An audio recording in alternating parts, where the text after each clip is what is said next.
y a plein de gens qui me disent moi je suis perfectionniste, mais si, mais ça. En fait, t'es pas perfectionniste à la trouille, c'est humain, c'est ok. Vaut mieux se planter 4 fois, avoir raison une fois, se replanter 4 fois et avoir raison une fois, qu'avoir raison une fois au bout de 6 mois. On peut automatiser au maximum, mais il n'y a rien qui est vraiment passif. Le business égale en merde. Pour arriver à 100K annuel et le conseil pour arriver à 1 million annuel, c'est pas le même. Bonjour à tous et bienvenue dans ce nouvel épisode. Je suis aujourd'hui avec Alain. Alain, comment tu vas ? Écoute, ça va très bien, merci de m'avoir invité. Très content d'être là. Bah écoute, plaisir partagé. Ça aurait pu pas se faire, parce qu'on était mal parti au début visiblement. Alors pour ceux qui nous écoutent, j'ai mon assistante qui m'a fait une liste d'invités potentiels, je les check et je dis oui, non. Alain était dans la liste, je dis oui, sans aucune hésitation.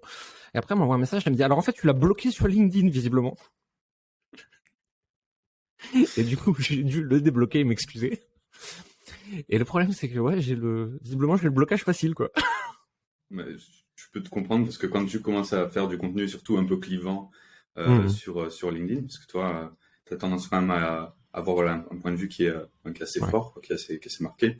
On se fait pas que des copains et du coup quand parfois il y a des gens qui ont envie de faire de la discussion sur des sujets, parfois t'as juste pas l'énergie, même si les personnes sont pleines de bonnes intentions, il y a un moment donné où tu peux pas juste tolérer tout. C'est ça en fait, c'est qu'avec le volume de commentaires, déjà t'as aucun moyen de savoir qui est-ce qui va avoir une discussion constructive et qui est là pour t'emmerder. Et puis tu connais pas les gens en fait, tu connais pas leurs intentions, les intentions elles passent mal en commentaire en plus. Et je suis sûr qu'en fait, je me souviens même plus du sujet, mais je suis sûr que si on avait eu la même discussion, si tu veux, même avec un avis contradictoire, à table autour d'une bouffe, il n'y aurait pas eu de problème, quoi. Je pense aussi. Je me rappelle plus non plus de la conversation, pour être honnête. Ouais, LinkedIn, il y a tellement de trucs qui passent, tellement de trucs avec lesquels on est d'accord, pas d'accord, donc de toute façon, c'est normal quelque part. Hein. Yes. Est-ce que tu peux, pour commencer, te présenter un peu, nous parler un peu de toi, de ton parcours ? Je pense qu'il y a pas mal de choses à dire, ça va être intéressant. Okay. Comment ça a commencé ton histoire professionnelle et jusqu'à aujourd'hui un petit peu ? Ça marche. J'aurais une voix un peu bizarre aujourd'hui parce que j'ai attrapé un rhume malgré qu'il fasse 30 degrés chez moi. Il n'y a pas de souci. Je sais pas comment ça s'est passé. Écoute, moi je m'appelle Alain. Je suis cofondateur d'une boîte qui s'appelle Red Dot Growth où on est spécialisé dans le go-to-market. En gros, on aide des gens qui sont au moment de l'incertitude de leur aventure entrepreneuriale. Alors ça peut être des grands comptes qui veulent lancer des produits ou des marchés, des startups qui veulent se lancer à l'international ou même des boîtes qui veulent valider leur market fit, mais vraiment quand on est ces phases d'initiation où on n'a aucune réponse et on a beaucoup de questions. Et on tacle ça en fait par une méthodologie d'expérimentation rapide sur des canaux d'acquisition pour réussir à craquer le go-to-market. Donc ça, c'est ce que je fais aujourd'hui. Moi, à la base, je suis originaire de Haute-Corse, Bastia. J'ai grandi là-bas pendant un petit moment et j'ai fini par passer un petit peu sur le continent, comme on dit là-bas, donc en France métropole. Et après quelques années, j'ai été pris de passion par le voyage. Donc j'ai commencé par voyager en Asie. J'ai eu un énorme coup de cœur en Asie et notamment en Thaïlande. Mes deux pays préférés sont la Thaïlande et la Corée. J'adore y passer du temps. Je te parle de Bangkok. Et puis voilà, donc démarrer un petit peu ma vie d'entrepreneur ici à l'époque en voyageant, puisque trouver un travail avec des tatouages faciaux, c'est pas forcément très très simple. Donc voilà, j'ai commencé à lancer des business, à faire des tests et je me suis vraiment pris de passion pour ces phases vraiment d'initiation, de passer de l'idée à l'action le plus vite possible et voir si ça fonctionne. Ok, hyper intéressant. L'Asie, j'ai l'impression que de toute façon, il n'y a que deux possibilités. T'aimes ou tu détestes. Parce que c'est une autre culture, une autre façon de vivre, et puis il y a certains endroits où ça grouille de monde, etc., si tu veux, et t'as l'impression d'être face à un seul et même organisme qui sait exactement ce qu'il est en train de faire, ça se déplace dans tous les sens, de tous les côtés et tout. Moi, ça m'a surtout impressionné au Vietnam, quand il faut traverser une route, en fait, et que là-bas, c'est pas eux qui s'arrêtent, c'est toi qui avances et eux qui te slalom. Là, la première fois, ça fait drôle. Et j'écoutais ce matin, avant qu'on enregistre, un podcast que tu avais enregistré où tu disais, je suis arrivé la première fois en Asie et j'ai trouvé un calme, en fait, une paix intérieure. Et j'aimerais bien que tu nous parles de ça parce que moi, la première fois que je suis arrivé là-bas, j'ai ressenti la même chose, en fait. Ok, c'est assez marrant. En fait, il y a plusieurs définitions du calme, hein. On est d'accord. Bon, c'est vrai que Mhm. quand tu parles de ville qui grouille, quand tu traverses la rue au Vietnam, c'est pas très calme. C'est marrant parce que je vois exactement de quoi tu parles. Pour y être allé quelques fois, c'est une folie. Le calme, en fait, c'est plutôt un calme d'esprit. Mhm. Alors, je vais peut-être pas faire la genèse jusqu'au bout, mais j'ai pas grandi dans les quartiers les plus riches de France. Et du coup, en général, le niveau de tranquillité que tu peux avoir lorsque tu sors de chez toi le soir est assez corrélé au prix du mètre carré dans l'endroit où tu vis. Et c'est vrai que, alors après, je dis ça dans les endroits où peut-être où le loyer est moins cher, mais je ressens moi, en général en France une tension assez constante. Ouais. Euh, c'est un pays où on est beaucoup dans la contestation. Alors, je dis pas que c'est bien ou pas bien, j'ai aucun jugement là-dessus, mais on est beaucoup dans la contestation. On est beaucoup dans, enfin, on a un devoir de citoyen de pas être d'accord avec à peu près tout. Et, euh, et du coup, ça crée énormément de stress, ça crée énormément de frustration parce qu'à force d'être tout le temps en train de se crier dessus pour X et Y raison, ben on est un peu frustré, on est un peu énervé. Et du coup, moi, quand je vivais en France, je ressentais vraiment dans mon microcosme social, je ressentais vraiment de manière intense le stress, l'agressivité, et en fait, j'en avais un petit peu marre parce que c'est pas dans ma nature profonde. Mhm. Euh, et quand je suis arrivé c'était en Thaïlande, le premier pays d'Asie que j'ai fait, c'était la Thaïlande. Et quand je suis arrivé en Thaïlande, ben j'ai ressenti une espèce de paix. Tu vois, je me prenais plus dans la rue avec, qu'est-ce qui va se passer si à un moment donné tu croises la mauvaise personne ou tu portes un pantalon à trous et que les gens sont obligés de te faire une remarque. Et, tu vois, c'est assez complexe. Moi, en plus d'instinct, j'ai pas un tempérament, voilà, c'est pas un tempérament négatif. Par contre, je pense que ça vient peut-être de là où j'ai grandi, mais j'ai beaucoup de mal en fait à laisser passer les provocations, Mhm. les Je comprends. provocations idiotes. Et du coup, ça te mène à beaucoup de maux de tête. Et ici, juste, moi, j'ai trouvé la paix, quoi. Genre, je sors le soir à 4 heures du matin. Ma compagne porte une jupe si elle a envie. On fait ce qu'on veut en fait. Il y a Mhm. personne pour venir nous expliquer voilà, ou venir nous mettre mal à l'aise quand on fait des choses. Et j'ai juste adoré ça. Je trouvais ça assez incroyable. Et il y avait aussi cette espèce de, je sais pas, de bienveillance globale des gens les uns envers les autres. Alors je sais pas. Après y avoir vécu quelques années quand même en Thaïlande, c'est- il y a les apparences et il y a la réalité. Parce Ouais. que quand tu arrives en tant qu'étranger en Thaïlande, ben toi tu vis dans un layer de réalité en fait qui est pas forcément représentatif de tout le pays de A à Z. Mais toi Mhm. en tant qu'étranger, ben tu vois t'as accès vraiment à un environnement qui est sain, je dirais, Mhm. et qui fait du bien à la tête. Ouais, je comprends tout à fait. Je me souviens de la première fois que je suis allé en Asie. J'avais fait Vietnam, Bangkok, Chiang Mai. Et à Chiang Mai, si tu veux, je sors un soir parce que j'avais la dalle, je cherchais un truc à bouffer. Et je me retrouve dans une ruelle un peu sombre de Chiang Mai, vers Niman, etc. Et il y a un groupe, tu vois. Et moi, j'ai mon réflexe de français, vraiment, je rentre en tension. Je suis dans une ruelle sombre, il est tard, il y a un groupe. Un groupe de Mm. mecs, tu vois. En fait, je passe à côté, tu vois, genre vraiment prêt à... Je sais pas ce qui va se passer, quoi. Et vraiment, ils m'ignorent. Ils s'en foutent de ma présence, tu vois. Et genre, sur le coup, je comprends pas. Je me dis, c'est peut-être parce que j'ai rien à voler et tout. Et je réitère l'expérience plusieurs fois, tu vois. Et en fait, tu te rends compte que, bah, en fait, les gens, ils vivent pour eux et qu'ils s'en foutent de toi. Alors après, tu l'as dit, il y a un biais d'étrangers, en fait, des Thaïlandais qui agressent un touriste dans une, entre guillemets, grande ville de Thaïlande. C'est pas terrible pour eux. Il y a plus de risques que chez nous en Europe. Mais j'ai l'impression qu'effectivement, dans des endroits où on pourrait se dire il y a énormément de pauvreté, c'est des endroits qui peuvent être très durs quand t'es vraiment haut de l'échelle sociale, etc. J'ai l'impression que c'est plus safe que beaucoup de pays d'Occident. Et c'est assez traumatisant, en fait, la première fois que tu y vas. Parce que tu te rends compte en fait, tu te rends compte de ce que tu subis en France, en fait.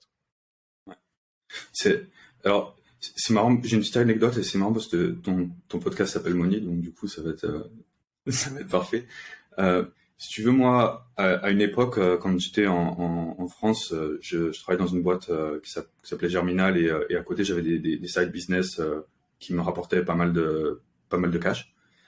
Et, euh, et je me suis fait un kiff. Alors, j'achète pas de voiture puisque, je pense que c'est de l'argent qui est assez mal investi. Enfin, après, ça dépend, chacun sa vie et ses objectifs, tu vois. Mais je me suis fait un petit kiff et je voulais flamber et j'ai loué une Porsche Cabriolet. Donc je me suis pris un truc, tu vois, rouge pétant, vraiment la revanche sociale. Oui, tout à fait. Regardez-moi s'il vous plaît. Et, euh, et en fait, le jour où j'ai pris cette bagnole, donc je l'ai garée le soir, et j'ai pas pu dormir de la nuit. Et en fait, le fait d'avoir cette bagnole a été une torture. Donc j'ai gardé cette voiture un mois. Ça a été une torture pour moi, parce que je me dis, mais je vais aller acheter du pain, on va me péter un phare, je vais payer la caution. Enfin, tu vois, et c'est, alors que c'est des trucs ici où pourtant, même, tu vois, t'as quand même tu peux pas nier la misère qu'il y a en Thaïlande. Clairement. Il y a surtout à certains endroits, enfin, à peu près partout, en fait, t'as des manifestations très violentes de la misère parfois. Et malgré ça, ben, tu te poserais pas la question ici de où est-ce que tu as garé ta bagnole parce que tout le monde s'en fout en fait. Enfin, personne va venir prendre une revanche sur toi parce que tu possèdes quelque chose et c'est assez. Ouais, et j'ai vraiment remarqué moi, enfin cette expérience-là a été vraiment, ouais, c'était vraiment marquant. Je me suis dit en fait, et c'est là que je me suis dit que ben j'avais pas envie de vivre ma vie en France. Il y a beaucoup de gens qui partent qui partent de France pour entreprendre à cause des taxes, des impôts, etc. Nous ici, on n'a pas un dispositif fiscal qui est beaucoup plus efficace que ce qu'on a en France. Et honnêtement, moi, enfin, c'est vraiment pas mon truc. Je suis pas, enfin, je suis pas, c'est pas ça mon jeu en fait. Mon jeu, il est pas à 5% d'optimisation de ma marge ou alors peut-être que j'ai tort hein, et que j'ai une mauvaise sensibilité. Mais c'est vraiment ce truc de est-ce que j'ai envie de réussir professionnellement dans un endroit où je vais pas pouvoir en fait me faire plaisir et c'est triste hein, parce que malgré que au niveau de l'aménagement urbain, au niveau de l'architecture, au niveau de la bouffe, ben, je pense, enfin j'ai fait pas mal de pays et moi j'ai beaucoup voyagé. J'espère que Arthur Obeuf n'entendra pas ce podcast. Euh, mais euh, mais oui. Il y a très peu de pays qui sont aussi beaux que la France. Il y a très peu de pays qui sont aussi bien foutus. Mais c'est vrai que ben, derrière en fait, le côté violence et manque de civisme qu'on peut parfois rencontrer, ben, moi, ça me branche pas, en fait. J'ai envie d'autre chose. Je comprends tout à fait. Après moi, en fait, si tu veux, j'ai vécu à Strasbourg, après à Paris, longtemps. Quand je suis parti de Paris, j'ai pas mal bougé. J'ai fait plein de pays et tout. Et puis je suis revenu en France et je me suis installé dans le sud-ouest, qui est un des derniers endroits en France vraiment calme, tu vois, et paisible et tout, mais les prix qui vont avec. Hein. Et quand j'ai dû m'acheter une voiture ici, parce que j'avais pas le choix. Et j'avais le choix, tu vois. Je me suis dit, j'ai tous mes potes déjà qui me disent, ouais, pourquoi tu prends pas une Tesla, tu la prends sur la boîte, c'est pas trop cher. Je fais, alors déjà, j'habitais dans un village de 5000 habitants, la Tesla, tu veux que je la fous tout. J'ai pas de prise. C'est déjà pour commencer. Et ensuite, je me suis dit, vu la gueule des petites routes que je prends toute la journée, des montagnes, des machins, des trucs, et le fait que je sois un immigré au Pays Basque, est-ce que j'ai vraiment envie de venir avec une grosse caisse en montrant, regardez, moi je suis le connard de Parisien qui est venu avec l'argent et qui vous emmerde. Et j'ai récupéré dans la famille de ma femme un vieux Scénic. Il est éclaté. Il y a un moment, pendant un mois et demi, la fermeture centralisée marchait même plus. Pendant un mois et demi, le truc il était garé, ouvert. Je dormais bien du coup, tu vois. Ouais, c'est correct. Et effectivement, la façon dont tu dépenses par rapport à là où tu vis, c'est hyper important. Par contre, à côté de ça, moi, mon kiff, c'est les montres. J'aime bien en avoir toujours une belle. Et ben ici, j'ai senti que je pouvais me balader avec, tu vois. Alors qu'à Paris, tous mes potes, ils les mettent plus, ils les laissent au coffre parce qu'ils se les font arracher. Donc effectivement, c'est ce truc en France quand même qui est pas viser de l'argent qui est un peu compliqué, quoi. Ouais, c'est un problème complexe, hein, tu vois. C'est vrai que c'est pas en un claquement de doigts, je pense que tu vas résoudre les espèces Bien. Ça donne de la révolution. Multitude. Ouais, c'est vraiment compliqué. Bon, après, moi, enfin, tu vois, j'ai fait mon choix. Je sais que je suis bien ici. J'ai fait la Corée aussi. J'ai vécu 2 ans et demi en Corée. Et je vais y retourner parce que pour l'instant, là, je suis ici quelques temps, mais à terme, je retourne en Corée. Pour nous, c'est assez simple puisqu'on est une boîte, on est complètement remote. En fait, on a des gens à Dubaï, on a des gens partout. En fait. Donc, vraiment, on n'a pas d'implantation spécifique. Et ouais, c'est même en Corée, tu vois. Enfin, ça n'arrive jamais. Tu peux pas, c'est impossible, quoi. Et même en tant qu'étranger, si demain tu prends part à une agression, un vol ou quoi que ce soit, on te met dans un avion, quoi. Et ça donne un peu une idée de à quel point ils sont stricts avec ça. Et en tant que local, ben aussi, enfin tu vois, c'est pas, il y a pas de, ouais, il y a très peu de tolérance en fait sur ce genre de débordement. Et ouais, et puis et du coup c'est pas dans la culture. Donc, c'est intéressant. Ça va, ce débat, la culture française vis-à-vis de l'argent. On va pas refaire le monde absolument maintenant. J'ai plein d'autres questions à te poser, et sinon on va faire un podcast que sur ça. Cool. Avec ta boîte, vous avez une stratégie, et ça t'a suivi même avant cette boîte-là, avec les muscles que tu fais, avec ce que tu as bossé chez Germinal, etc. Très go-to-market. Pour ceux qui nous écoutent et qui savent pas forcément ce que c'est, ça veut dire ne pas rester dans son coin pendant des semaines, des mois, en essayant de dépenser de l'argent pour créer des choses alors que tu n'as encore aucune idée de ton marché. C'est très vite aller te confronter à la réalité, parler à des vrais gens, vendre, les faire utiliser ce que tu fais, regarder comment ils réagissent et itérer en fonction. Qu'est-ce que tu pourrais donner comme conseil par rapport à ça à des personnes qui ont plutôt tendance en fait à rester pendant des semaines et des mois, à s'imaginer des trucs, à chercher la bonne cible, le bon produit, à travailler sur leur offre pendant des semaines, à enregistrer des choses, à construire, etc., sans aller se confronter avec la réalité du marché? Alors, moi je pense qu'il y a deux gros angles d'attaque à cette question. Le premier angle d'attaque, c'est quoi la raison du délai. Il y a plein de gens qui me disent moi je suis perfectionniste, mais si, mais ça. Mais en fait, t'es pas perfectionniste, t'as la trouille. Et on a tous la trouille. Même quand on le fait souvent, des fois, ben, bizarrement, on lance un truc et on stresse que ça fonctionne pas. C'est humain, c'est ok d'avoir la trouille. Mais il faut. C'est comme les gens qui veulent pas aller faire des tests sanguins parce qu'ils ont peur d'être malades. Ben en fait, à un moment donné, il faut tester. Et le fait de délayer, c'est très rarement, ça apporte très rarement quelque chose d'hyper positif au lancement, parce que quand on va commencer à lancer un projet, tu vois, c'est la loi du 80-20 en fait. La première accroche que tu vas avoir avec ton audience, même avec un truc assez brut, tu vas quand même réussir à toucher le cœur de l'audience. Donc tu vas pouvoir détecter les signaux qui te disent que effectivement, il y a un truc qui se passe, ça vaut le coup de se pencher dessus. Le deuxième truc, c'est que en fait, quand tu peaufines une offre, quand tu peaufines un produit, quand tu peaufines un persona, etc., tu le peaufines par rapport à toi. Mais le truc, c'est que tu vois, si ton marché c'est la France, la France c'est pas 70 millions de toi, c'est des gens qui n'ont, enfin tu vois, qui n'ont rien à voir avec les uns avec les autres. Enfin, du coup, si ça se trouve, t'es en train de mettre 6 mois de R&D dans la mauvaise direction. Et en fait, tout ce que tu fais, c'est une optimisation d'un truc qui fonctionne pas. Et du coup, ça vaut rien. Moi, je pense que quand tu veux lancer un business, alors si tu vends des turbines nucléaires pour l'aviation et pour l'armée, etc., je connais pas ce genre de business. Mais sur les business sur lesquels on est porté, qui ont en lien le digital, et même pas forcément, d'ailleurs, même pas forcément. Même la turbine nucléaire, si ça se trouve, tu peux la lancer, tu peux tester ta traction en une semaine. Nous, on le fait avec des business de fou. Et moi, je pense que si tu mets plus d'une semaine à lancer un truc, c'est que t'es trop lent. Et le problème, c'est que l'entrepreneuriat, c'est un game où, je te prends l'exemple, moi, quand j'ai envie de tester un business, ça me prend une journée. En une journée, je teste un business parce que j'ai 30 000 templates, parce que je l'ai fait 1000 fois, parce que voilà, je sais sur quoi m'attarder, sur quoi pas m'attarder.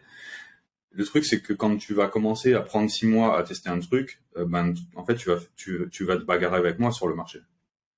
Et si toi, ça te prend 6 mois à faire un apprentissage, je vais rien laisser, je vais rien laisser en fait. Donc il y a un moment donné où faut, enfin tu vois, et les apprentissages, t'imagines si tu testes des trucs, toutes tes hypothèses, tu les testes, tu te rends compte que t'as tort jour 2, et ben jour 3, tu repars dans l'autre sens, tu te rends compte que t'as raison, etc. et tu t'itères, et en fait t'as des apprentissages qui vont très très vite. Et les apprentissages, ce qui est intéressant, c'est que c'est comme l'argent, c'est la théorie, enfin c'est les effets composés. Ben plus t'as d'apprentissage, plus ils viennent se plugger à d'autres apprentissages, et plus tu pars vers l'exponentiel. Le truc, c'est que si tu mets 6 mois à tester un truc, ben en fait, tu bénéficies pas de cet effet exponentiel. Donc, vaut mieux se planter 4 fois, avoir raison une fois, se replanter 4 fois et avoir raison une fois, qu'avoir raison une fois au bout de 6 mois. Ça va beaucoup plus vite. Ça va beaucoup plus vite. Puis c'est moins cher. Puis en plus, il y a un moment donné où, tu vois, toi et moi, alors je sais pas, parce qu'il y a des startups qui se lancent dans le flow de l'esprit dans des data centers, mais il y a des chances quand même qu'on survive pas pendant l'éternité. Et du coup, tu vois, ça tourne, tu vois. Ça tourne et toi, tu prends ton temps, mais on n'a pas le temps. Je voudrais pas survivre pour l'éternité. De toute façon, je vois la gueule de ce qui se passe autour de moi. Écoute, moi, je fais mon temps, après vous vous débrouillez, hein, ça sera suffisant. C'est intéressant, ta stratégie et comment tu vois les apprentissages. Et en fait, nous, on fait faire la même chose à nos clients. Alors, nos clients coachs, solopreneurs, indépendants, globalement, des thérapeutes, des choses comme ça. Et en fait, on a un truc dans le programme qu'on appelle le lancement 7+2. 7 jours plus 2 jours de teasing, on s'en fout. Et on leur fait en fait très très vite tester un lancement en temps réel, même s'ils ont peu d'audience, même s'ils ont peu de certitude et tout. Et on leur explique bien, attention, certains d'entre vous, dans des rares cas, vont tout de suite faire des milliers d'euros de vente, mais la plupart, vous allez faire 0. Par contre, ce qui est intéressant, c'est qu'en fonction des réactions sur vos contenus, en fonction des réactions en message privé, en fonction de vos appels, ou en fonction de pas de réaction du tout, ça nous donne des informations hyper intéressantes sur la direction à prendre et sur les choses qui sont à améliorer. Est-ce que vous faites quelques ventes, mais pas plus? Est-ce que vous faites beaucoup de ventes? Est-ce que vous faites beaucoup d'échanges, mais 0 vente? Et tout ça donne de l'information. Et grâce à cette information, on peut rebondir, on peut itérer, et c'est comme ça qu'on va beaucoup plus vite, quoi. Totalement. Mais l'information, c'est sous-côté. Il y a des gens qui lancent pour... Nous, en fait, de par notre métier, nous, on a conscience que quand on lance des tests, au démarrage d'un business, si ce que tu cherches, c'est la perf, tu vas galérer.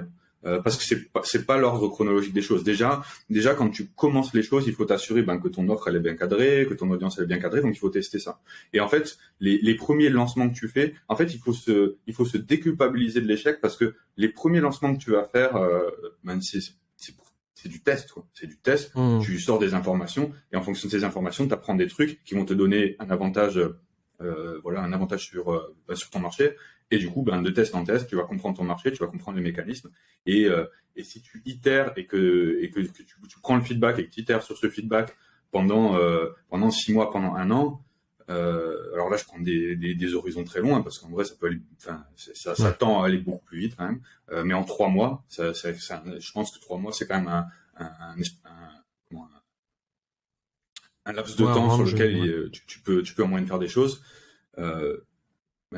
Si tu prends cette méthode-là, c'est assez déraisonnable que tu n'arrives pas à quelque chose. Et ça marche très très bien pour l'offre, mais en fait, ça marche tout aussi bien, par exemple, pour des gens qui voudraient créer du contenu sur les réseaux sociaux.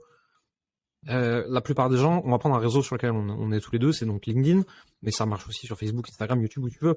Au début, les gens, ils passent des semaines, des mois sur un contenu en se disant oui, mais machin, il a dit que il avait passé. Ouais, mais en fait, au début, vu que tu sais pas ce qui marche, c'est mieux d'en faire 3 par jour, même si c'est débile, pour très vite tester et avoir de l'information et voir ce qui réagit en face de toi. Et une fois que tu sais et que tu as des relativement bonnes certitudes, là, tu peux passer 1 mois sur faire un bon truc, plutôt que passer 1 mois sur un truc. Et en fait, on est nouveau dans la démarche de test que tu disais avant, tu vois. C'est qu'en face de toi, tu as des gens qui font 3-4 posts par jour pour voir ce qui fonctionne. Si toi, t'en fais un par semaine, tu prends un retard, mais monumental, quoi. Ouais, totalement. En plus, le retard, là, dans la nouvelle économie et l'évolution qu'elle prend, le retard, il va être compliqué à gérer, hein, parce que j'ai pas envie de commencer à parler de ChatGPT toute la journée parce que j'en peux plus en entendre parler, même si c'est un outil fantastique. Mais quand tu commences à avoir accès à des outils comme ça, t'imagines t'imagines le niveau d'avance que peuvent prendre les gens qui font les choses vite, tu vois. Moi, je te prends un exemple tout bête, mais l'outil, là, je l'ai utilisé pour faire un truc no-code pour faire de l'automatisation de contenu de campagne d'acquisition.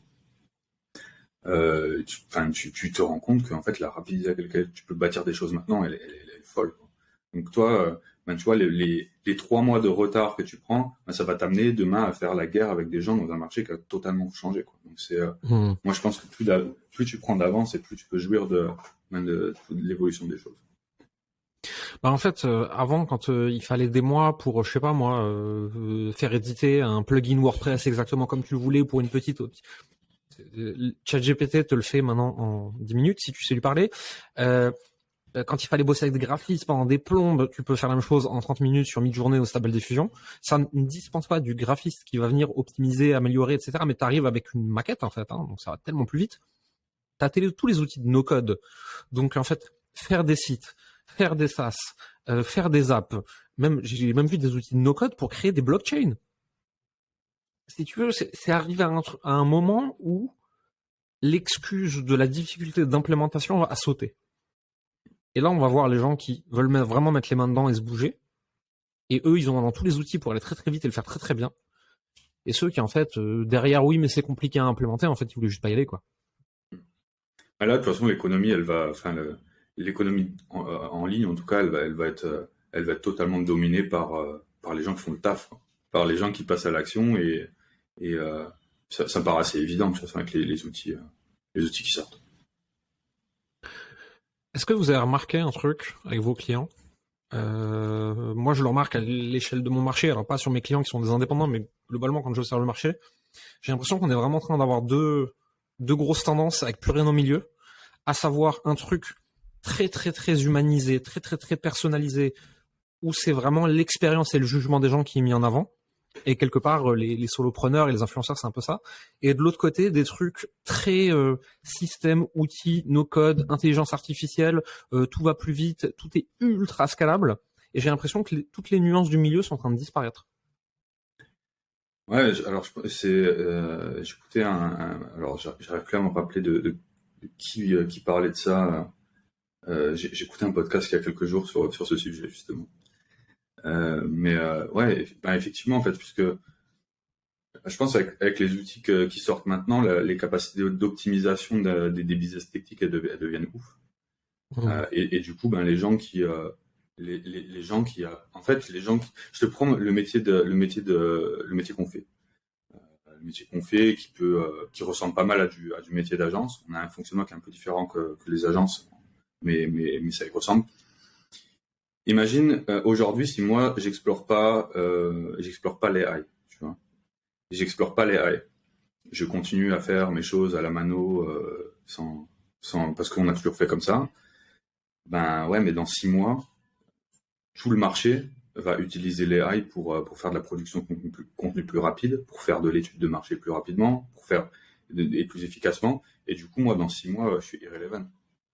Donc je pense qu'effectivement, les business sur lesquels les business sur lesquels, enfin, qui sont en tout cas des commodités, parce que tu vois, nous, on n'est pas Louis Vuitton, tu vois. Moi, ma boîte, les clients, ils s'en foutent de ma boîte. Mes clients, ils veulent de la perf et des apprentissages. Donc, effectivement, si demain, moi, je deviens 6 fois moins efficace, 10 fois moins efficace que quelqu'un qui a basculé du côté de l'optimisation technique, là, je ferme en fait. Donc, c'est un devoir pour moi de faire de la R&D là-dessus, et je pense que du coup, ça tend à pousser les boîtes à shifter de ce côté-là. Et après, de l'autre côté, effectivement, quand tu es confronté à de la machine toute la journée, je pense que tu as besoin de contact, tu as besoin de cette expérience client. Tu vois, je te parlais de Louis Vuitton, quand tu achètes un Louis Vuitton, tu n'as pas envie que l'action d'achat elle soit super efficace. Tu as envie qu'on te traite bien, tu as envie qu'on te poudre le nez. Ça passe un peu mal cette expression dans le contexte, mais pas cette poudre-là. Mais non, tu as envie d'être chouchouté, ouais. T'as envie de sortir avec les sacs de shopping du magasin pour qu'on voit que t'as acheté Louis Vuitton, que tu pèses, c'est incroyable. Et du coup, cette expérience humaine, ouais, je pense que ouais. Mais je pense qu'il y a même des business d'expérience humaine qui vont être remplacés par la technologie. Ouais, c'est sûr. Je pense regardais une vidéo l'autre jour. Ouais, exactement. Je regardais une vidéo l'autre jour. Stan de Marketing Mania, c'est une deuxième chaîne avec Robin sur IA Mania. Ils ont fait une vidéo sur les IA de petites copines, en gros, tu vois. foncièrement, déjà aujourd'hui sur OnlyFans, derrière il y a des réseaux de call center qui discutent avec les mecs toute la journée. Ça existe déjà, tu vois. Sauf que maintenant il y aura des IA, tu vois. C'est et apparemment c'est assez bien foutu déjà. Et encore, on est au tout début de ce truc-là. Moi, ça me fait flipper, c'est vrai. Je suis peut-être un vieux, tu vois, mais ça me fait un peu flipper quand même. Bah écoute, c'est un peu triste. Après, ouais, c'est un débat ultra philosophique aussi, quoi. C'est un débat ultra philosophique sur, ben, tu vois, c'est quoi la réalité, c'est quoi le bonheur, c'est quoi la conscience. Je sais pas, c'est un peu trop profond pour moi, c'est pas un sujet que je maîtrise. Mais ouais, effectivement, c'est intriguant, au moins intriguant, sûrement inquiétant. Je suis assez d'accord. J'ai l'impression que, en fait, je sais pas si t'as lu The Almanac of Naval Ravikant. C'est un peu je te le recommande pour le coup, il est bien.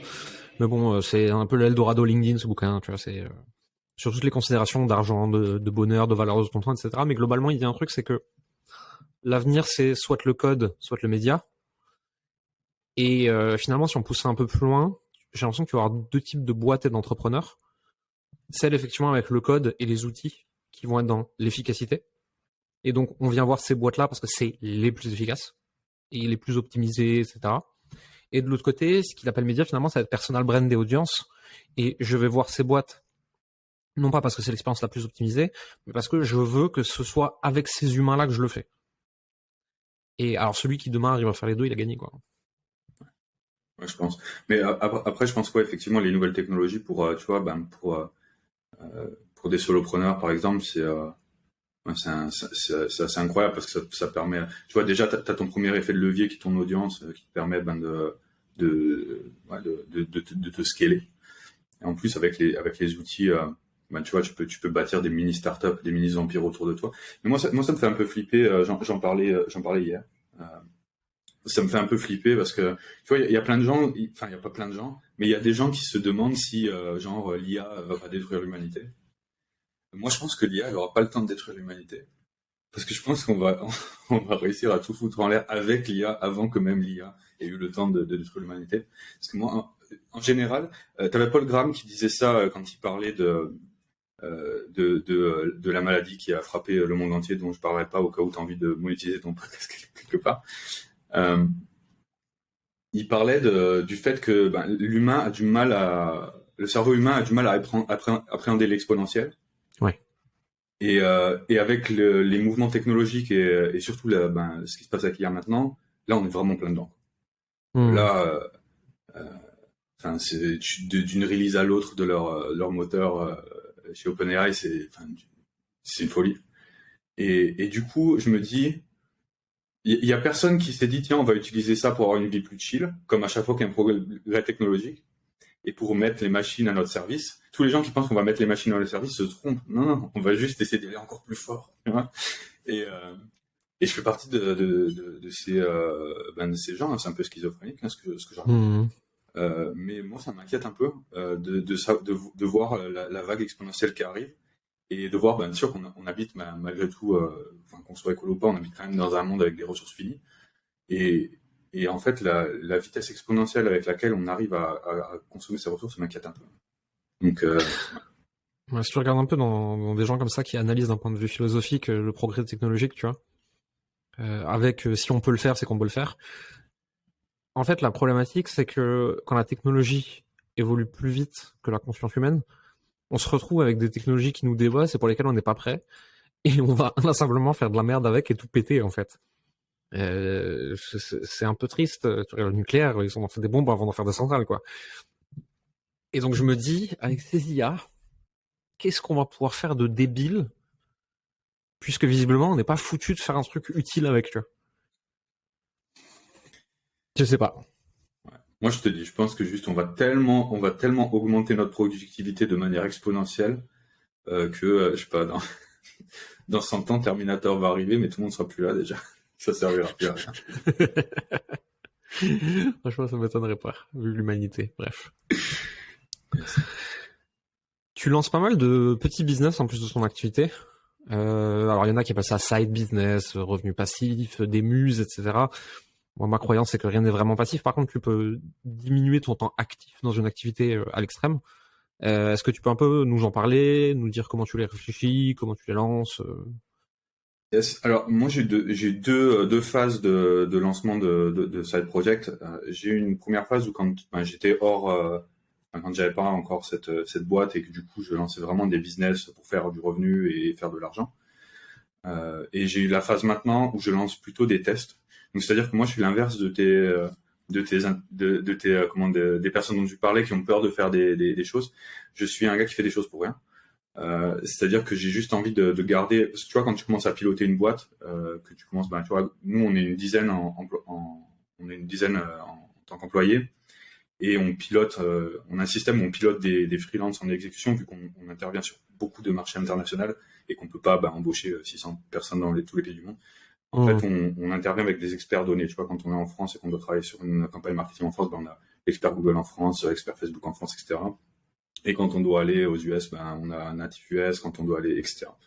Donc du coup, quand tu commences à piloter un vaisseau d'une certaine taille, tu as un degré de complexité qui arrive et tu peux plus te permettre les mêmes hérésies et les mêmes hobbies sur le côté. J'ai essayé de le faire récemment avec une marketplace pour les créateurs UGC qui a très bien pris, mais qui, tu vois, je me suis retrouvé en échec au bout de 2 semaines.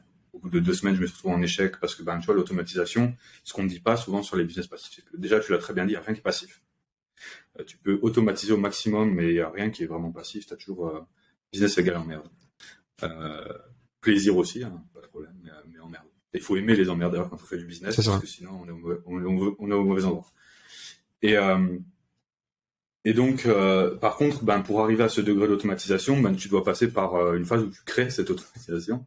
Et là, c'est intense. C'est quand tu dois mapper tous les process d'un side business que tu fais, quand tu dois créer toutes les automatisations, tous les flows, tu vois, tu passes par une phase déjà d'implémentation, puis après de test and learn et d'optimisation qui est quand même assez intense. Et après, t'es plus tranquille. Et donc quand je le faisais avant, moi ce que je m'amusais à faire, c'est que je faisais déjà des hypothèses sur des besoins du marché, en fonction de mes observations, en fonction de ce que j'entendais. Et derrière, moi j'avais conscience d'un truc, c'est que ce qui fait la différence entre un business qui fonctionne en général et qui fonctionne pas, c'est souvent le modèle. Quand tu as spoté un vrai problème, souvent c'est le modèle en fait. Parce que le business model que tu mets autour d'une solution à un problème, ça a un impact direct sur la perception de la probabilité que ton audience a que le problème va être résolu. Tout bête, mais tout bête. Tu veux vendre des UGC, tu fais une page à dire je suis un créateur UGC. Tu vois, t'as un client tous les 6 mois. Tu fais une page en disant on est une marketplace avec des créateurs de UGC et vous pouvez choisir votre créateur. Tout de suite, les gens ils sont plus en confiance, ça a l'air d'être un truc plus établi, ça a l'air d'être trié et les gens ils viennent. J'avais fait pareil, j'avais fait ça pour et j'avais joué de ce biais justement à l'époque puisque j'avais mon père qui était mécanicien et j'avais lancé un business de plateforme de mécanicien à domicile auto-entrepreneur et en fait juste je faisais des pubs dans sa région et quand il y avait des clients c'était lui qui allait en fait et c'était une alternative à juste dire ouais je suis mécano et ça marchait mais enfin le taux de conversion c'est smart. Ouais, le taux de conversion passe genre de 5 à 50%, ça n'a rien à voir. C'est vraiment, ça n'a rien à voir. Donc du coup, on arrive à choper des clients pour 1,15 €. Je me rappelle encore du prix. Et après, j'ai essayé d'en faire un business un petit peu, et puis j'ai laissé tomber parce que la phase d'automatisation est mise en place. C'est trop. C'est dommage parce que c'est un business qui pourrait faire vraiment pas mal d'argent en fait. Mais il y a un moment donné où tu dois choisir tes combats. Et moi, j'ai fait le choix de choisir mon combat dans la boîte que je suis en train de monter. Et j'ai envie d'en faire quelque chose qui compte. Donc du coup, des fois, faut savoir dire non. Je sais pas si tu connais Hormozy. Ouais. Yes. Hormozy, il parle des opportunités qui se présentent au quotidien, comme de la femme en robe rouge dans Matrix. Ouais, c'est ça. Et il explique que plus tu gravis des échelons, plus la femme en rouge, elle est séduisante. Et du coup, faut dire non à des trucs de plus en plus séduisants. Tu vois. Alors, au début, t'es là, la bouche ouverte, à espérer que quelqu'un va te présenter une opportunité. Puis à un moment donné, en fait, quand tu commences à passer des jalons, des fois, t'as des trucs dans les mains qui où tu sais très bien que tu pourrais faire des CA annuels à 100, 200K et juste, tu dis non. Parce que si tu veux aller chercher les 5 millions, les 10 millions, tu es obligé de dire non à cette somme-là, quoi. Je l'ai expérimenté, ça, et c'était super dur. Quand j'ai lancé la boîte que je fais actuellement, donc c'est de l'accompagnement marketing de base pour des indépendants. Et je me souviens, je démarre, il y a une personne qui veut que je bosse en freelance sur son marketing. Un projet à 20-30K. Je dis non. 6 mois après, j'ai une personne qui me dit, j'aimerais bien que tu sois mon directeur marketing externe, 60K annuel. Je dis non. Et tu vois, au fur et à mesure, comme ça, je dis non à des trucs et je me dis, putain, il y a peut-être 5 ans, j'aurais tué pour avoir ce genre d'offre. Et là, aujourd'hui, j'ai dit non, parce que je suis focus sur ma boîte et l'amener plus loin. Et justement, quand on parle de valeur de temps, et on pourra en parler après, tu vois, ce que beaucoup de gens comprennent pas avec je facture mon temps ultra cher, c'est pas parce que tout le monde va acheter ce temps-là ultra cher et que je vais remplir 10 heures par jour de call à 1500 €, tu vois. C'est juste que par rapport à ma boîte, pour que le coût d'opportunité vaille le coup, faut que je vende 1500 balles de l'heure. Ce qui fait aussi que factuellement, je peux en vendre quasiment à personne. Parce que il y a quasiment personne pour qui mon temps vaut vraiment 1500 de l'heure. Et on se retrouve comme ça à arbitrer de si je veux vendre du temps, faut que je le vende tant, mais il vaut pas ça. Comment je fais? Et tu finis par rien vendre et à juste focus sur un seul projet, en fait. Ouais, mais de toute façon, je pense que ça. Enfin, moi, les entrepreneurs de haut niveau que je connais, c'est des gens qui sont concentrés, et qui ont fait un truc, qui ont eu tunnel et ils sont allés d'un bout à l'autre, quoi. Et c'est vrai que c'est excitant. Et le problème, c'est que tu vois, t'as plein de gens qui vont te dire l'inverse sur LinkedIn, par exemple. Mais après, c'est une question d'ambition, en fait, parce que si t'écoutes en fait, le conseil pour arriver à 100K annuel et le conseil pour arriver à 1 million annuel, c'est pas le même. Et les gens, parfois, ils ont un problème de contextualisation. Ouais. Il y a des gens qui disent des vérités, mais c'est des vérités à 100K. Et moi, 100K, je m'en fous. C'est 100K, on est 10, 100K, je peux même pas bouffer au McDo, quoi. Moi, avec ma boîte là, si on fait moins de 600K une année, on est mort, quoi. Enfin, je comprends. C'est pas possible. Donc du coup, t'as des conseils qui sont vrais quand tu veux faire quand tu vas arriver à un certain palier, mais d'un coup, quand tu veux aller à un autre palier, ça n'a plus rien à voir. C'est comme on dit, par exemple, ce qui compte dans l'entrepreneuriat, c'est l'exécution. Mais ça, c'est vrai si tu veux faire une boîte à 5, 10 millions. Par contre, si tu veux faire une boîte à 1 milliard, ce qui compte, c'est le recrutement, en fait. Tu vois, si tu veux monter une boîte à 1 milliard et que tu penses que c'est parce que tu fais super bien du Facebook Ads que tu vas y arriver, mais t'as rien compris, quoi. C'est pas du tout la même réalité. Je crois que même à partir de peut-être 5 millions, le recrutement, ça devient déjà la clé, j'ai l'impression. Ce que j'ai vu autour de moi, je suis pas encore à 5 millions, hein. Mais je le vois, je pense que jusqu'à 1-2 millions, selon, ça dépend des business, après, ça dépend de ton ticket moyen, ça dépend de plein de trucs, mais jusqu'à 1-2 millions, en étant vraiment bon en exécution et en te faisant épauler par des gens qui sont pas trop mauvais, ça suffit. Au-delà, ça devient vraiment clé, c'est de la structuration d'entreprise, c'est de réfléchir son marché, réfléchir ses marchés, quel marché t'ouvre pas, quel produit t'ouvre pas.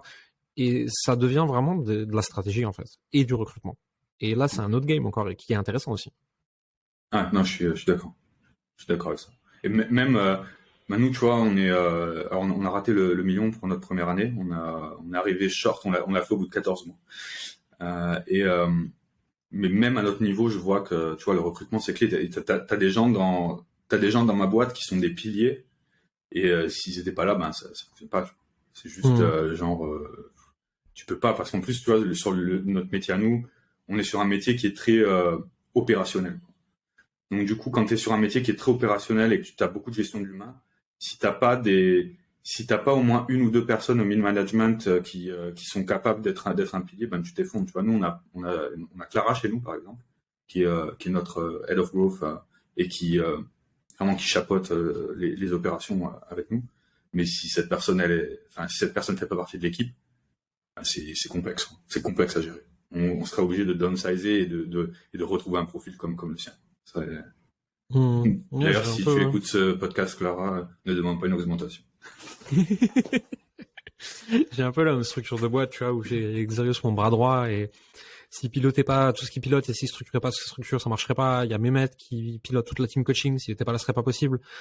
J'ai Félix qui pilote tout ce qui est SAV, juridique, fiscalité, comptabilité, qui pilote les comptables, les avocats, les machins.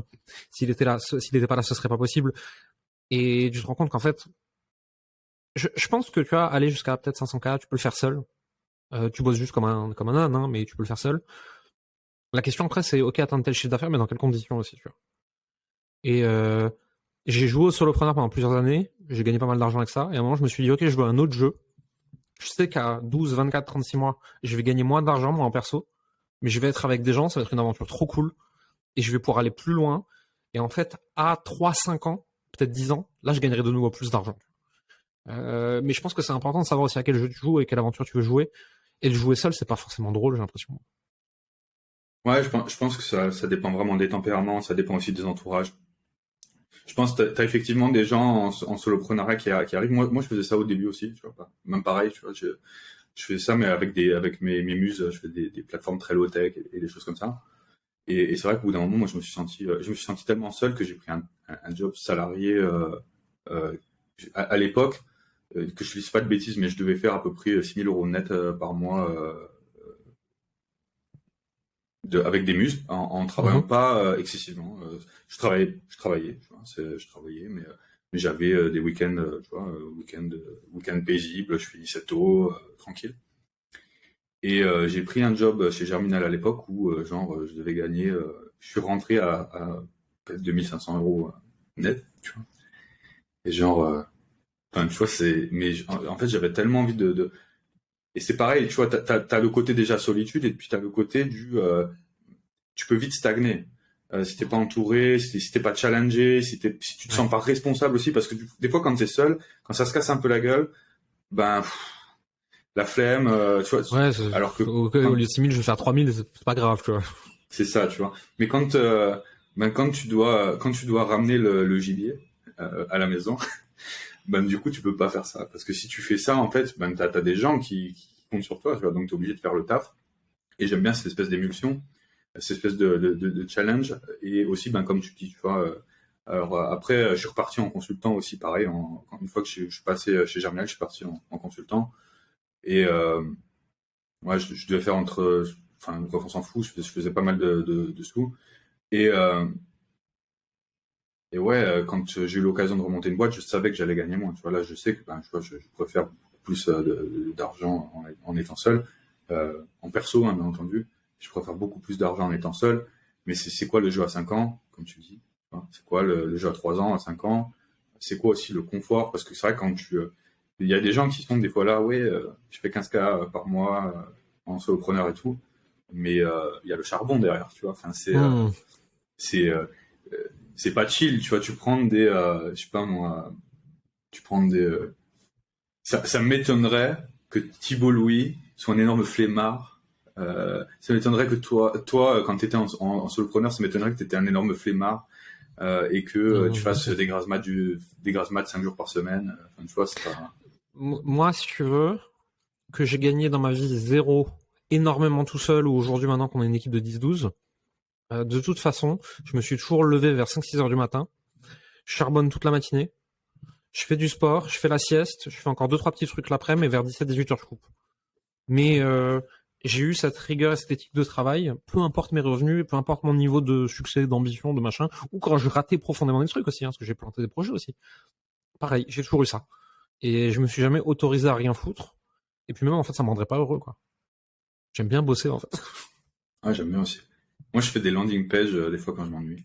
Tout le monde se moque. Moi aussi. Nous, on a une boîte aujourd'hui qui repose quand même beaucoup sur mon personal branding, tu vois, et il y a un peu, si tu veux, cette sirène au loin. Un jour, on va sortir du personal branding, ça va être une marque.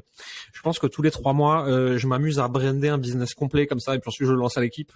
Ils me font non, Jérémy, c'est pas le moment. Mais pareil, quand des potes ils me demandent des trucs, tu vois, entre 4 et 7 heures du matin, j'aurais mappé tout le business et ça me fait rire. En fait, j'aime bien. Je trouve ça cool.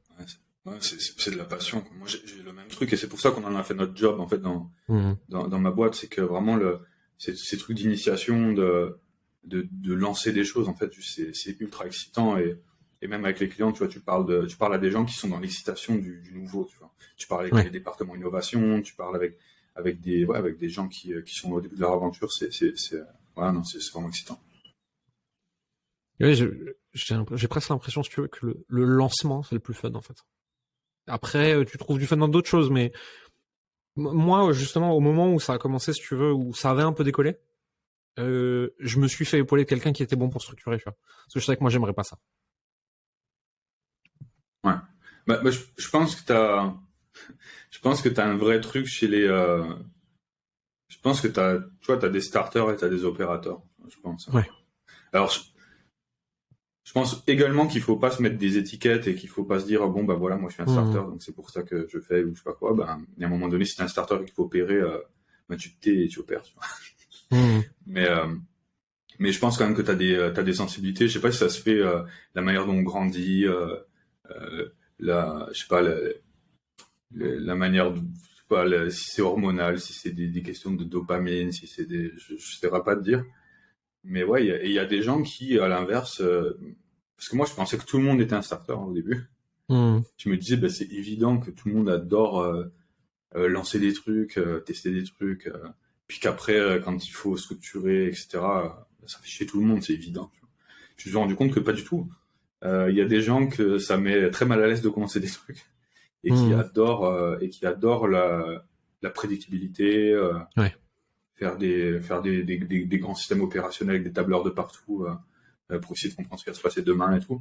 Et du coup, j'ai de la chance parce que moi aussi j'ai trouvé mon cofondateur qui a à la fois une fibre d'opérateur, mais qui a une grosse sensibilité de starter aussi. Et je pense que c'est un peu important. C'est comme quand tu travailles avec un dev, si tu comprends pas le code, ben vous respectez pas. En fait. Et je pense que et moi c'est pareil. Tu vois, je suis pas un opérateur, mais j'ai du respect en fait pour les gens qui ont cette discipline. Pour moi c'est ultra respectable en fait. Genre la discipline, la consistance, j'admire énormément ce truc-là. Et du coup, ben le fait de trouver quelqu'un qui a une telle appétence, mais qui en même temps comprend la culture et partage un peu cette culture aussi, ben ça permet de se respecter et de faire des choses, de construire des trucs. Quoi. Je suis complètement d'accord. De la même façon, en fait, si tu veux, moi, l'opérateur, je sais le faire. Juste, j'aime pas ça. Mais je suis tout à fait capable de le faire. Et Xerius, qui bosse avec moi, qui est meilleur opérateur et qui prend plus de plaisir. L'été dernier, on a eu un problème sur un funnel, il y a tout qui était down, la marque, elle était à risque, etc. On a remonté une marque blanche avec une landing, des ads, tout le funnel, tout le contenu, tout le truc, en une matinée, à deux, tu vois, on s'est mis à deux dessus, les mains dedans, et en plus on s'est marré, tu vois, c'était cool. Et c'est important en fait, c'est ça, de savoir un peu tout faire, et en même temps, c'est pas toi qui le fais, juste tu sais comment ça marche. Et tu t'as donné le très bon exemple, si tu comprends pas une demi-ligne de code, tu peux pas parler à un dev en fait. Carrément. Et le dev a pas envie de te parler en plus. Ouais, parce que tu veux dire des conneries en plus. Ouais. Puis tu vas être chiant en fait. Tu vas être là, tu vas pas comprendre tes propres exigences. C'est insupportable en fait. Je comprends tout à fait. Tu me disais sous un post hier que tu avais bien aimé le bouquin Money Masters the Game de Tony Robbins. Est-ce que tu peux nous en parler un peu? Parce que je l'ai lu aussi. Alors, je l'ai lu dans une période où je me suis avalé 15 bouquins d'affilée sur la gestion financière, la finance personnelle, etc. Et je crois que je l'ai lu un peu en dernier, celui-là, et étonnamment, du coup, je l'ai trouvé un peu creux et un peu pas très intéressant. Okay. Et justement, j'aurais bien aimé avoir ton avis là-dessus, parce que toi, tu as l'air de l'avoir bien aimé. Et peut-être que je suis passé à côté d'un truc, ou peut-être juste que je l'ai lu en dernier, donc forcément, je savais déjà tout, quoi. Ouais, je pense que c'est peut-être ça le truc aussi. Tu vois, moi, quand je suis sur LinkedIn et que je lis des posts qui disent l'idée c'est pas le plus important, ben tu vois, j'apprends pas un truc. Tu vois. Est-ce que t'as lu peut-être des bouquins de type Snowball Effect ou Ouais, j'ai commencé par Psychology of Money de Morgan Housel.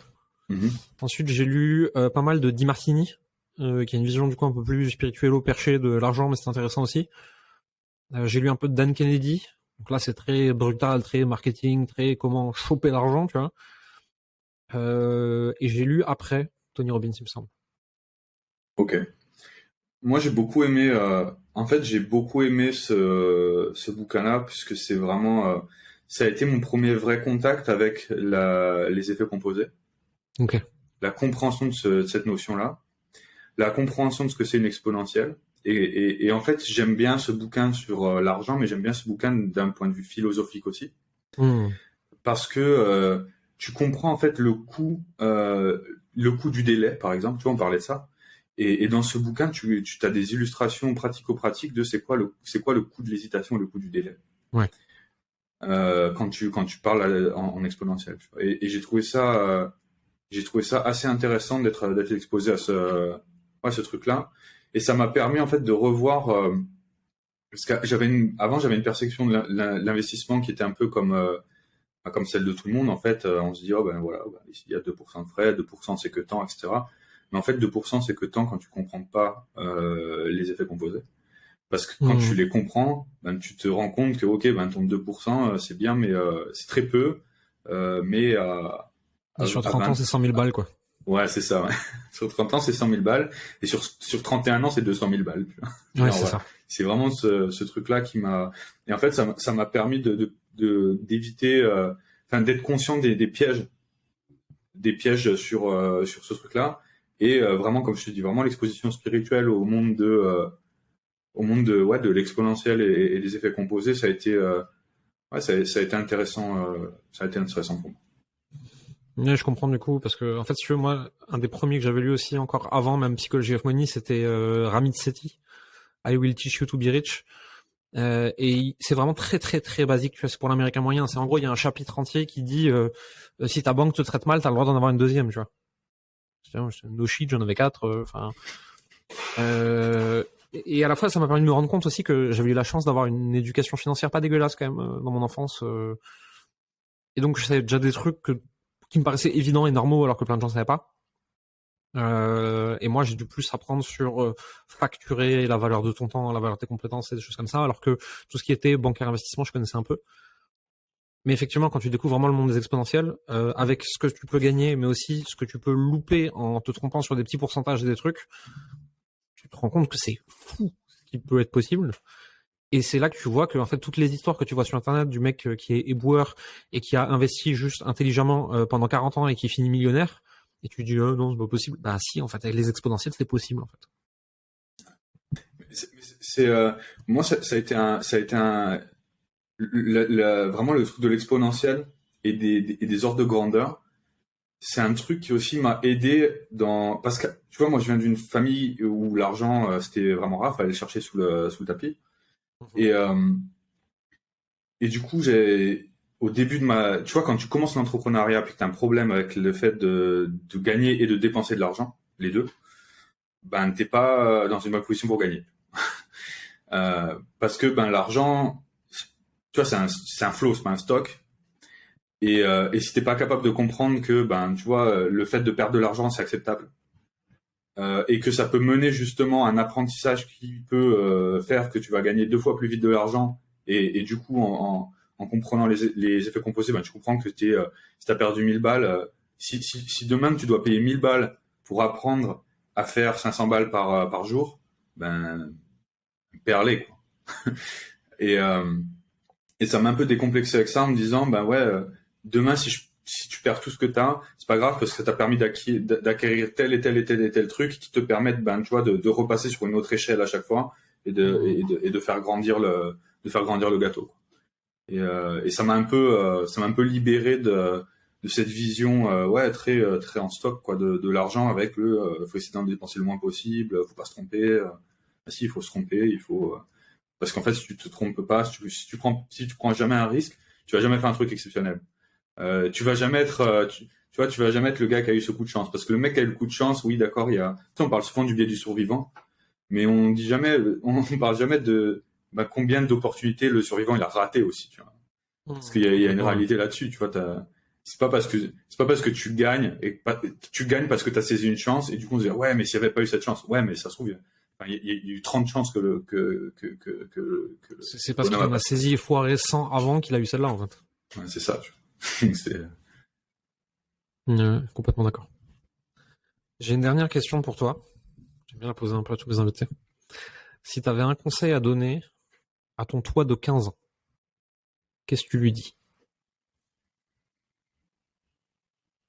C'est une bonne question. C'est une très bonne question. je lui dirais fais les choses vite. Genre, agis fort. Euh, Agis fort sans te mettre des espèces de barrières sur ce que tu peux atteindre, peux pas atteindre, parce que tu peux tout atteindre. C'est pas ça la question. Ça dépend de comment tu te mets en condition. Je dirais ça, ouais. Agis vite et fort. Surtout qu'à un moment donné, tu vieillis. Et genre, l'énergie que tu auras à 30 ans et l'énergie que tu as à 15-20 ans, c'est pas la même. T'as beau Clairement. dire ce que tu veux. Moi, je vois les gars là qui démarrent des business à 16-20 ans et qui vont à fond. Niveau énergie, ils me roulent dessus, quoi. Genre, donc Et je me dirais heureusement ça. qu'on a un peu d'expérience parce qu'effectivement, tu te dis, ça me sauve, quoi. Ouais, ouais, clairement. Et du coup, ouais, je me dirais ça. Je me dirais vraiment, agis vite maintenant et tu t'en fous de gagner tout de suite. Tu as fait tes trucs, tu vois, et ça va venir avec le temps. Mhm. J'aime bien. C'est un bon mot de la fin. Où est-ce qu'on te retrouve si on veut en savoir plus sur toi, sur ce que tu partages, sur ta boîte? Écoute, moi, je suis assez actif plutôt sur LinkedIn. Mhm. Je suis pas hyper actif non plus, mais je suis actif sur LinkedIn avec mon nom, Mriez. C'est assez facile à trouver. J'ai une photo de Wannabe Innoventura. Ça marche. De toute façon, on mettra tous les liens dans la description de l'épisode. Trop cool. Alain, merci beaucoup pour ton temps et pour tes partages. Pour ceux qui nous ont écoutés, merci aussi d'être resté avec nous jusqu'au bout. N'oubliez pas, mettez des pouces, mettez des étoiles, mettez des commentaires, mettez tout ce que vous voulez, comme ça c'est bien. Je sais même pas si ça aide tellement l'algorithme, mais ça fait du bien, ça fait toujours plaisir. Alain, merci encore. Bah écoute, je te remercie de m'avoir invité. À bientôt. À bientôt.